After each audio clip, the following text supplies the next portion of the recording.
All right, so let's make a formal introduction for our listeners. Good afternoon, Mike. My name is Claudio. I'm calling you from Washington, D.C., from the studios in Fairfax City. We are very humble and grateful that Mike Pride accepted our invitation to our show. Mike, welcome to the show, man. Thanks so much for having me. I appreciate it. Hey, no problem. So let's go. Let's cover what's going on in the world now, right now with the pandemic and ability to go out for some people. Some people believe in the vaccine, some people don't. Touring musician like yourself, you make money when you tour, so it's hard to, be at home all the time when you have a family and to support. How's the COVID has affected your life, your creativity, and how you hold it up, man? Yeah, well, I'm holding up well, thanks. Definitely, I think it's been largely good for my creativity because I have a lot of private students, and I was teaching them all in Manhattan, and I live about an hour and a half north of Manhattan. So that's 3 hours to 4 hours of driving a day I don't have to do now. And I can invest that time in working on different projects or, just being down here in my workspace and being involved in the music rather than involved in driving a car or getting from place to place. So I've been teaching online for those students that would do that, and that's been enough to be cool. But I've been making a ton of music with different people in different groups, separated. And I've done a little bit of in-person performances, mostly some outdoors concerts when they're available, a lot with Jamie Branch's trio, which did quite a few things this past year. And we did a concert at Roulette in Brooklyn that was nice, but they limited it to 50 people in the building. They did a really nice job. The only other time I've played indoors since March of 2020, the very next morning I got a call that I had been exposed to COVID and to quarantine and all that after just one regular concert. So I'm not in any big hurry to get back into playing any local clubs or stuff in the city at the moment. My children aren't vaccinated yet, but they're getting their first shots in a few days. So that once they're fully vaccinated, that will ease me at least a bit or a lot, and I'll look forward to that. But it's been cool to be here and, be with my family and be around a lot. I used to only be here in the early morning to get them on the school bus, and then I'd get home well after bedtime. So I have a lot more time with my family. And so, yeah, it's weird. It's weird finding ways to fill a day like that 3 or 4 hours of driving that I don't have. And then in between, commuting between people's houses.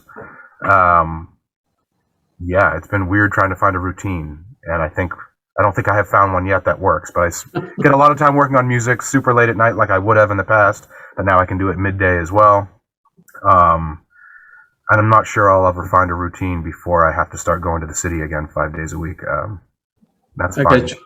Well, enjoy where it lasts, right? Yeah, exactly. It's going to be hard to go back to. That's right. Going to the city like that. It's going to be really hard, but it's also better, financially and being able to travel and things like that and plan on that. It's hard to even know. I've been totally uninvolved in trying to book any type of performances of my own since the pandemic started. Just for one, I don't live in the city. I live out of the city. So it takes a little bit more effort to put something together, and it's a lot more of a time commitment for me to drive in and do it and then pay a band and all that. So I certainly look forward to life getting back to normal so that I could resume booking concerts and in-person performances, which hopefully will happen a lot in 2022, hopefully. That's the plan, man. That's the plan. Yeah, At least here in Washington, D.C., I think all the venues are open now as of September, and you need to prove that you were vaccinated or you did the test 24 hours before. right. And some people believe in that. Well, if you want to see music, those are the rules. That with freedom, this country, freedom comes with responsibility. So whether you believe on the stuff, just get the shot, man, get it over with, and then enjoy music and protect your family or whatever that happens to be. So Totally, yeah, I'm cool with all that stuff, and the more that people take care of each other, the more we can start. Absolutely, man. Yeah, I'm a computer engineer. I do this for fun. And in the company I work for, we were vaccinated early, I think in March or April. So I'm okay, man. Yeah, yeah. I enjoy going to concert, right? So I see close to between 40 and 50 shows a year. So yeah, wow, great. So I need to get the vaccine. Yeah, definitely. So yeah. Were you born like in a musical family, and then how old were you when you began? Before drum, maybe taking piano lesson or guitar lesson. Yeah, I was in a musical family. My oldest brother, who's much old, I shouldn't say much older, make him feel bad, but he's old. He was in his late teens when I was born. So he's a professional musician still and always was. So that was always normal to me. My next older brother up was involved in competitive choral singing and was quite successful in that. So I was always aware of that.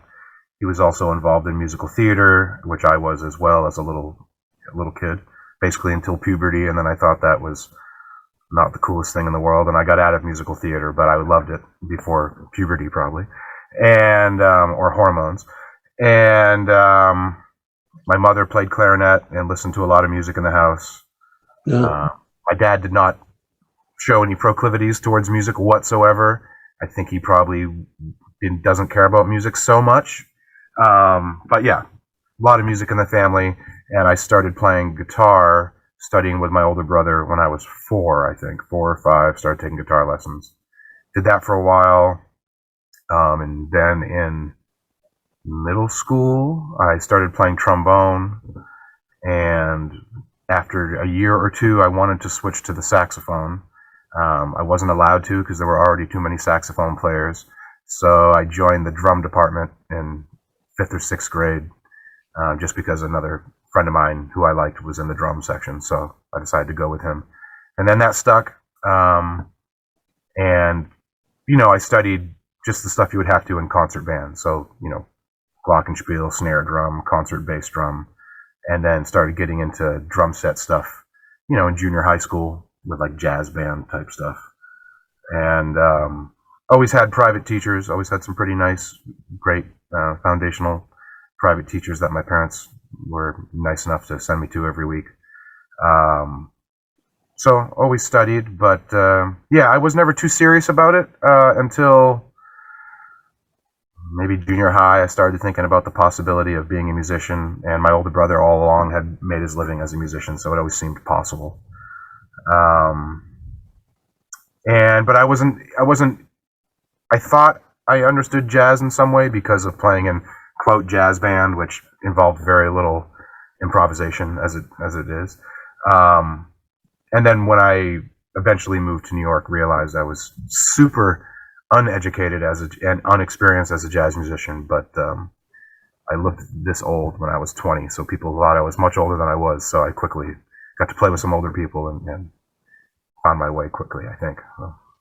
Were you part of any bands in high school? You form a band with your buddies? You make a little bit of money when you were, I don't know, 16-year-old playing weekends or? Yeah, totally. So I played in a lot of hardcore bands,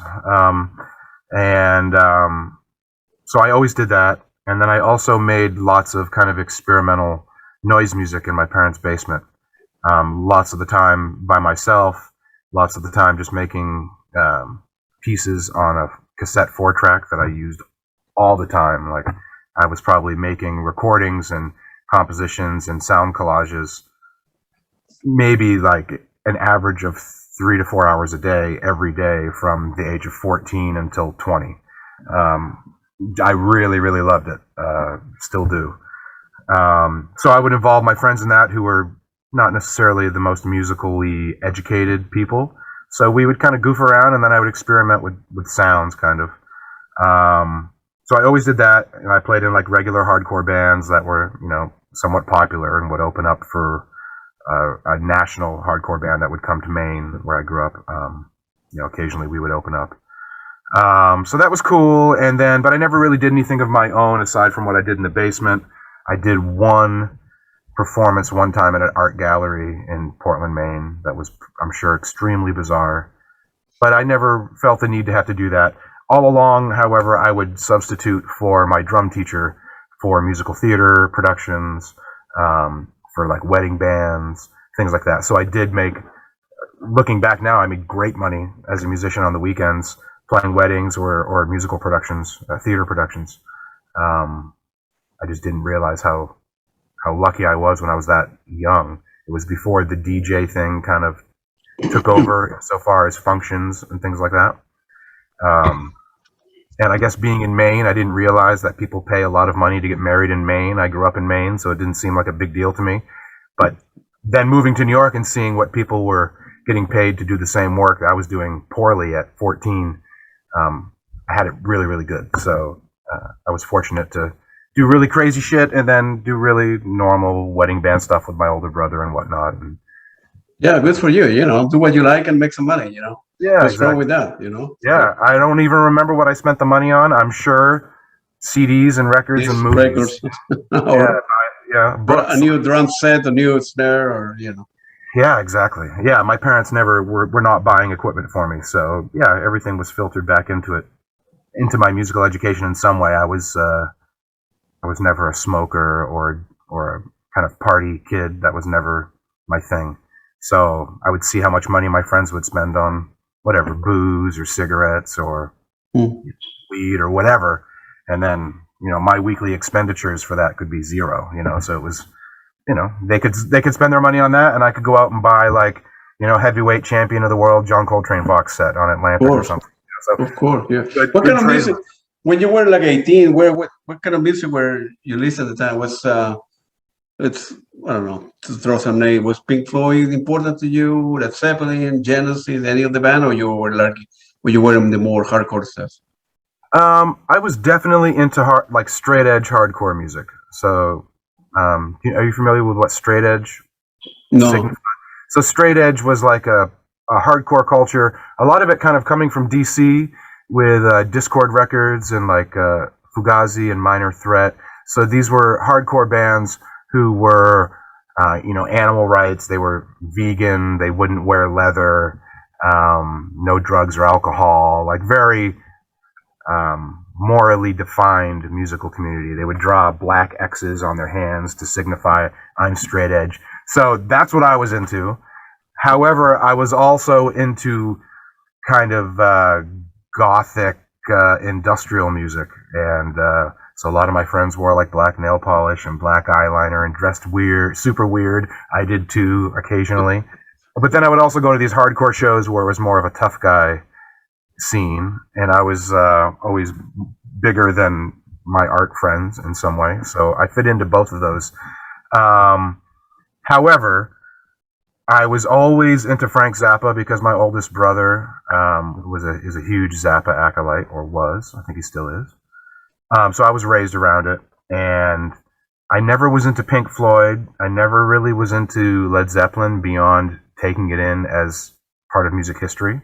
I still haven't really checked out Pink Floyd, to be honest with you. Not in a real way. Yeah. So I was a hardcore Zappa fan, listened to the Zappa records that I could without getting in trouble on my stereo. The ones that I couldn't, I would listen to with like Joe's Garage. I would listen to with headphones on so my parents wouldn't know I was listening to it. It was taboo in my house because they knew my brother loved Frank Zappa, so they didn't want me to go make the same mistakes, And so I was into that. I was also really into Eric Dolphy when I was a teenager. Still am. Like the stuff I'm into now, is the same stuff I was into when I was a kid. It's just there's more that I'm into now because there's more I know about. So I learned about Eric Dolphy because the first album I ever bought, and I was really young, like 12 or something, was Frank Zappa's Hot Rats. And I bought that because I just remembered the piece. Are you familiar with much of Zappa's music? Yeah, I do. Yeah. Okay, so the drum fill that opens up Peaches and Regalia. You know what I'm talking about? Yeah. Like that drum fill always, like, I think it's Vinnie Colaiuta, but such a beautiful drum fill. So I bought that album. That led me to buying Weasels Ripped My Flesh, which had a song on it called the Eric Dolphy Memorial Barbecue. So by the time I was 13 or so, I had bought Out to Lunch by Eric Dolphy just based on the reference. I started getting into trying to like get into Stravinsky and Edgar Varese and all this stuff that Zappa would kind of espouse. I investigated fully, and then I was in this hardcore community and skateboard community, so people started listening to Mr. Bungle, and that opened up a lot of possibilities musically in my mind after hearing Mr. Bungle music, which led to like Naked City and John Zorn's whole world of things. I listened to a lot of Tim Byrne when I was in high school, and I still love Tim's music, and Tim's such an awesome person. So I had, pretty similar taste to what I have now. I loved Jimmy Scott. I still love Jimmy Scott. But yeah, a lot of the touchstones I was totally ignorant to. I had never checked out Bob Dylan, period, until I started working with Jamie Saft, and then really started checking out Bob Dylan, and now it's one of my favorites. But I had never even checked out Bob Dylan at all until I was maybe in my 30s. So there were some huge gaps. Yeah, that guy, Bob Dylan, is a gifted, genius type of guy. So you need to get into it. I mean, if you don't know, right, some put a record in front of you, and they cover the cover, so to speak, and you don't know what it is. But if you begin to listen to the lyrics, the guy is very, very famous and very, very good. So. Yeah, no, incredible. I don't have the same. I wouldn't have the same experience that you have because English is not my primary language. So you need to understand English well. I think it's a contractor coming to my house. Give me 1 minute. Yeah, it's okay. Yeah. I was saying that I wouldn't have the same experience with you because you need to understand English very well to understand why Dylan is a gifted guy like Paul Simon or Garfunkel, all that kind of stuff. Right. To really understand the lyrics, but the guy is very, very famous. Yeah, and so I mean, at the same time that I was kind of playing in hardcore bands or different kind of weird rock bands, I always had a band of my own that I sang in, and sometimes would play like xylophone in a rock band, just weird experiments. But I was also into a band called Primus a lot when I was a teenager. Like I was really into like anything that was considered classic jazz. I was just very, very interested in because I think I was educated in that way by my older brother, like that this was the gold American music or something. So I always had a respect for it and always had a huge history of listening to jazz stuff. But yeah, I avoided the Pink Floyds and the Grateful Deads and and Kiss and all kinds of things that were ubiquitous. I think I intentionally avoided, probably from whatever type of bad attitude I picked up from people like Frank Zappa or John Zorn, like the kind of snotty, elitist, anti-elitist attitude certainly really appealed to me when I was a young, angry kid. So I was kind of maybe proud of my ignorant gaps when I was younger. Now I'm very curious to fill them in, and I'm kind of curious about checking out some Pink Floyd records. And still, the idea of listening to Grateful Dead is really hard for me, but I'm open to the idea of it. But so I always liked classic jazz, and Eric Dolphy and Art Ensemble of Chicago were always huge for me as a teenager. I was exposed to Art Ensemble of Chicago, a record they had called, I think it was just called AECO. They had one of Roscoe's paintings on the cover. I specifically remember hearing that at my brother's house when I was, 10 or 11 years old. And I remember the album cover, and I remember sitting down on his couch. He's an audiophile, so he had an amazing stereo system. So it was common that you would go to my brother's house and he would play you music. And I remember sitting on the couch listening to this album, and it must have been one of their kind of small instrument percussion pieces, and it just totally blew my mind, and I loved it from a young age. So, but at the same time, I was listening to MC Hammer and dancing around to "You Can't Touch This," and good for you. Yeah. You were supposed to you listen to any kind of jazz rock stuff like Jean-Luc Ponty or Pat Metheny Group or Mahavishnu Orchestra, all that kind of stuff? Certainly. A lot of that stuff I avoided for the same snotty reason that I avoided Pink Floyd and the Grateful Dead and things like that, because they were so popular, especially amongst younger, which were the only musicians I knew when I was growing up, or younger, aside from people I knew through my brother or my teacher. Were very much into like that type of progressive fusion stuff. And at that time, that was really hard for me to get behind stylistically. So there were a lot of empty spots in there for me. But yes, Jean-Luc Ponty I knew a lot about because he played with Frank Zappa, so he was in part of that bubble. So I was that flippant with it. Like, oh, Zappa's okay with it, I'm going to check it out. I loved Captain Beefheart from a young age. My kids love Captain Beefheart. They think it's hilarious. And they think it's a bee fart. Like, for a long time, they thought it was a bee farting was the guy's name. It's ridiculous. I never thought about that. But yes, the album that I really liked by John McLaughlin, that I still, if I put it on, I'm sure I still will think it sounds amazing, was called Extrapolation, with Tony Oxley playing drums, but like grooving. Must be like really early 70s, maybe. And John Sermon playing baritone sax. And of course, I can't remember the bass player, which is really wrong of me, but a bass player who sounds great. Do you know who it is?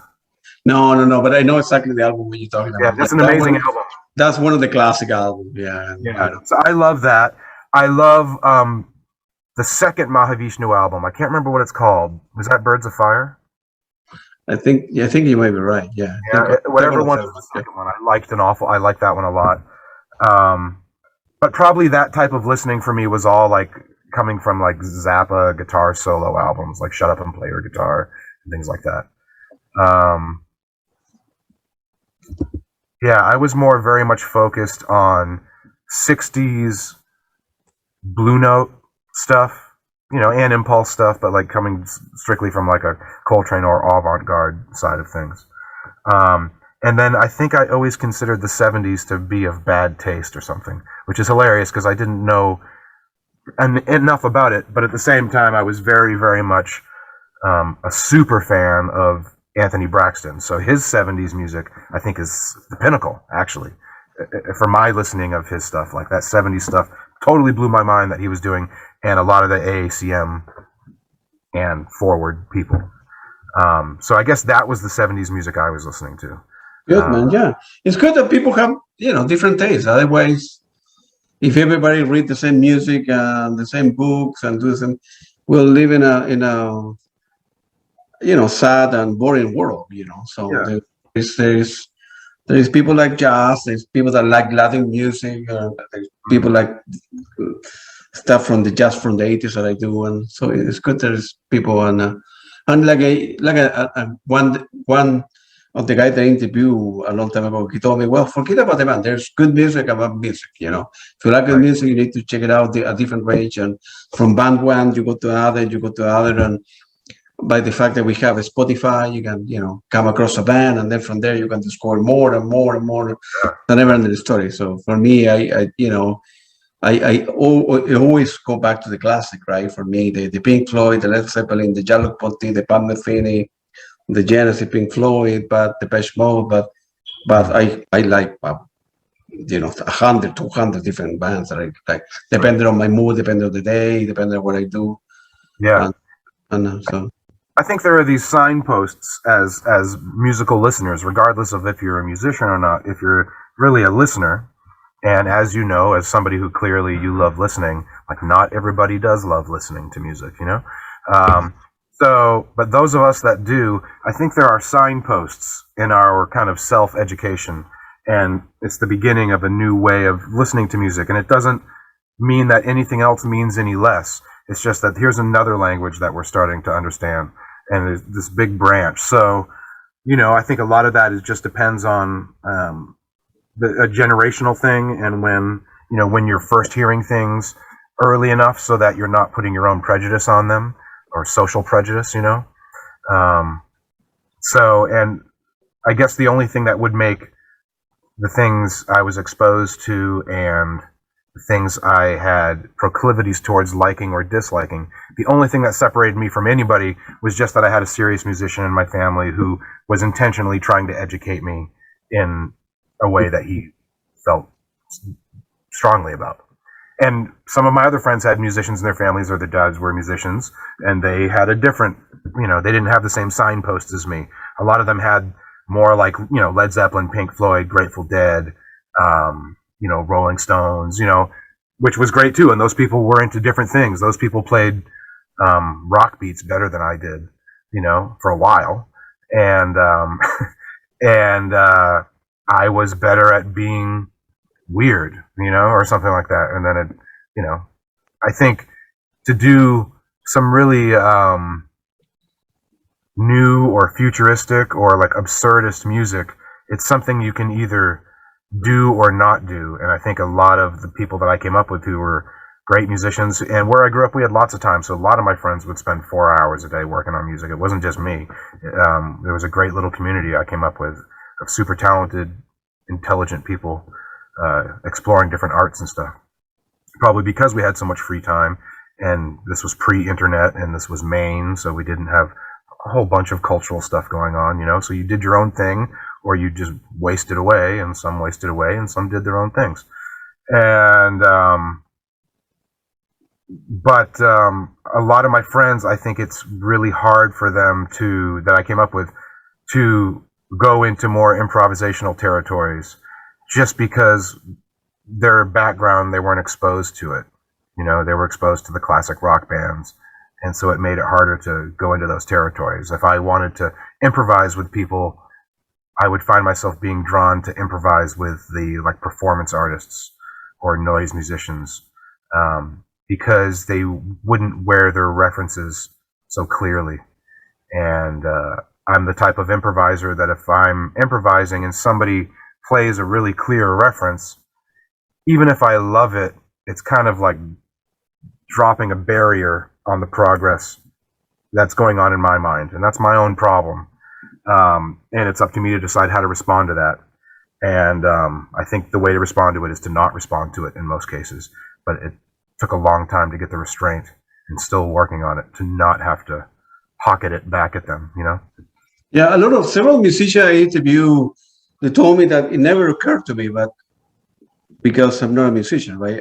I'm a consumer of music. So a lot of people tell me, well, I don't listen to much music because I don't want that to influence me in my next record, my next gig, or when I'm playing, or I'm thinking about, if I'm a drummer, I'm thinking, that something from the Toto guy, or from Paul Vertigo, for Antonio Sanchez, or from Simon Phillips. I interview all these drummers, and because I'm not a musician, I felt weird at the beginning. Why this guy doesn't want to listen to more music? So give him ideas, not stealing, but give an idea. But then down the road occurred to me, that's the reason. Yeah, and I think there's multiple reasons. So I think a lot of it is just that drummers, every instrumentalist, but certainly with the big name drummers, they're each an individualist in some way. Like the disparity between Steve Gadd and Dave Weckl as musicians on the instrument. I'm not an acolyte of either of them, but I grew up reading about them for sure, and know about their work. It's very unlikely that you're going to ever mistake them. You're not going to think a Steve Gadd track is Dave Weckl, or vice versa. And you're not going to think a Carmen Appice track is Terry Bozzio, or, it's very much an individualist thing, and it's super keyed in, because it's not like we can establish ourselves as individuals as the lead voice. So it's not so simple to establish yourself. You're not going to necessarily have a solo that anyone really cares about to follow the musical language there in like a, inside pop music context or whatever. So I think it makes sense for those type of people, like, Simon Phillips probably really doesn't want to listen to Vinnie Colaiuta right before he has to play, because he doesn't want to play any Vinnie Colaiuta licks. Not that he can't, it's just that's Vinnie's shit. And Simon's got his shit. And like everybody has their thing. And that's awesome. There are improvisers like that who have a specific thing.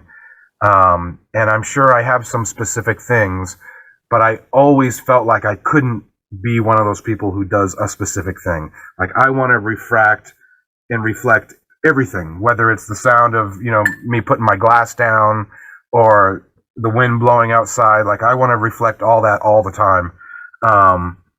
And so I always used to respect those type of people more.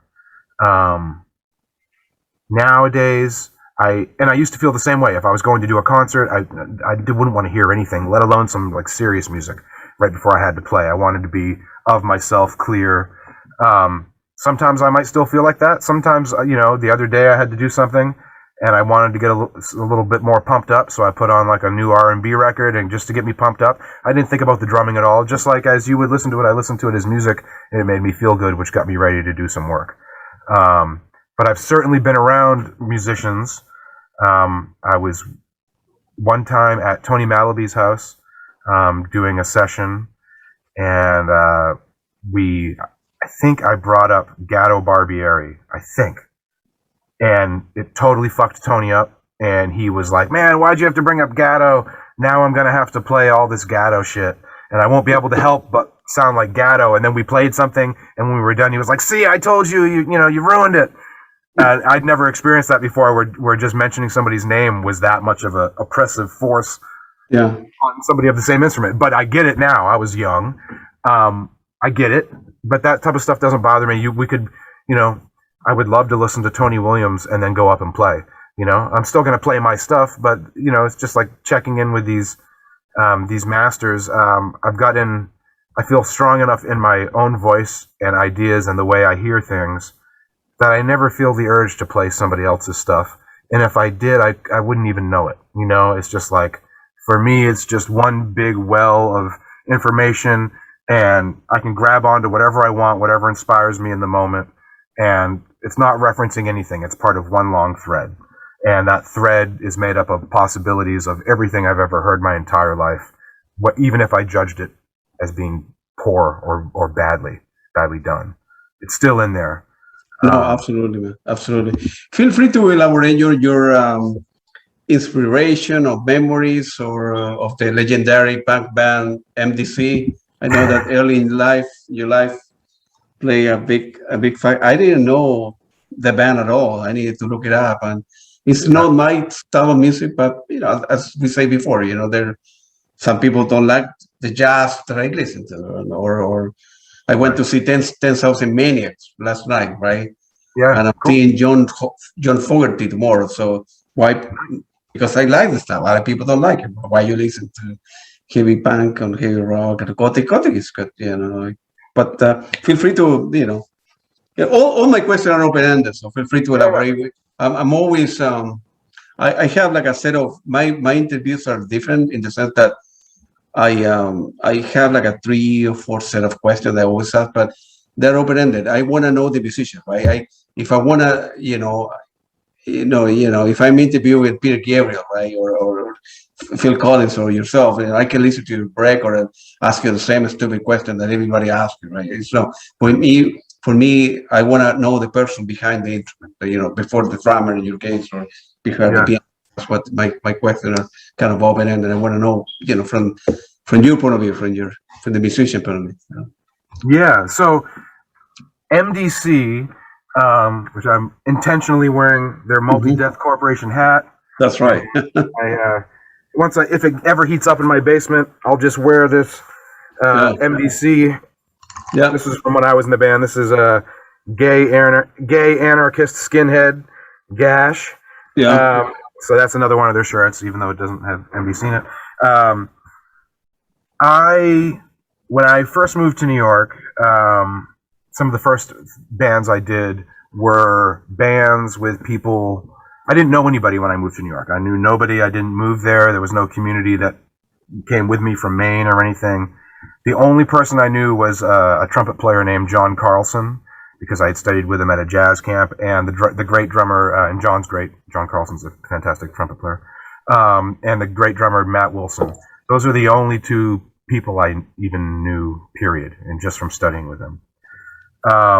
So the first musical relationships I had in New York were based on me working at Manny's Music, which is like a, kind of legendary Times Square music store that's now owned by Sam Ash. But so I worked there and started playing in a band called the Acetaminophen with a guy who worked in the audio department. I worked in the drum department.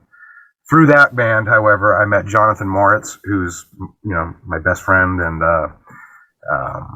family to me, and we do duo records, and we had a jazz quartet called Evil Eye, and he plays on some of my From Bacteria to Boys albums as a guest. Or does he? Did I just say that? And he actually doesn't. He might. He subs in that band. I don't know if he's on a record. I shouldn't have said that, but whatever. It's fine. He's fine with it. So, but one of my best buds, he played in that band, and another guy that played in that band was this guy Kentaro Saito, who was a Japanese guitar player, who I started a band. He started a band with me called Dynamite Club, and we were a band for almost a decade. We traveled all over the world, a lot of traveling. Made 3 records, and through that band, I met a guy named, he goes by the name Albatross, but his name is Al Bazin. He is a drummer. His aunt is Ruth Underwood, who, the great mallet percussionist from Zappa's band. So that immediately made me fascinated with this guy. And he would tell me stories about taking a nap underneath Ruth's marimba and things like that. So anyways, I loved Al immediately. He had been subbing in MDC because their drummer went to prison in the late 90s with no sign of getting out. Yeah, he is out now, and I think he's been out for about 10 years, and he's back in the band. So anyways, he was playing in the band. I think he did 1 or 2 tours with them around Europe. I'm not sure for how long, but he recommended me. I was young, looking for things to do.